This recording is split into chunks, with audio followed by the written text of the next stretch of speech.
উত্তর চব্বিশ পরগনার বসিরহাট মহকুমার স্বরূপনগর ব্লকের বিস্তীর্ণ অঞ্চল এখনো জলবন্দী। প্রায় 70,000 মানুষ। শিবিরে আশ্রয় নিয়েছেন 600 জন মানুষ।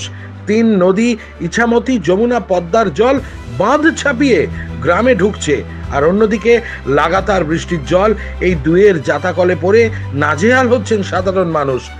স্কুলের ছাত্রছাত্রীরা চারঘাট গ্রাম পঞ্চায়েতের Patua, Diara, Laskarpota, Charghat junior basic school সহ বেশ কিছু প্রাইমারি স্কুল গত 15 দিন ধরে বন্ধ। স্কুলের ঘর ও বাইরে এমনকি মিড ডে মিল রান্না করার জায়গায় 1 হাঁটু জল। কয়েকশো ছাত্রছাত্রীরা মিড ডে মিল থেকে বঞ্চিত হচ্ছে। পাশাপাশি স্কুলের পাশে ডুবে গিয়েছে কলটিও। বিপাকে পড়েছেন অভিভাবক থেকে শুরু করে ছাত্রছাত্রী ও মিড ডে মিলের যারা কর্মী তারাও।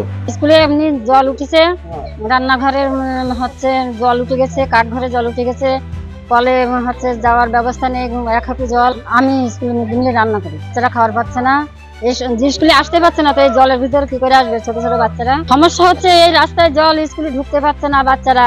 এদিকে নাকি ছাত্রছাত্রীদের আসতে বারণ করে দিয়েছে শিক্ষক শিক্ষিকারা। আসছে না ছোট ছোট বাচ্চারাও। যদি স্কুলে আসে তাহলে সাপের কামড়ে তাদের কোনো ক্ষতি হতে পারে। সামনে পরীক্ষা। অন্যদিকে হাই স্কুল 2-1টা খোলা থাকলেও কোমর অবধি জল ঠেলে সাইকেল নিয়ে স্কুলের পোশাক পরে ছাত্রছাত্রীরা ভিজে অবস্থায় স্কুলে যাচ্ছে। যে কোনো সময় বড়সড় বিপদের মধ্যে পড়তে পারে তারা, আর সে কারণেই তারা চাইছে দ্রুত জল নিকাশি হোক।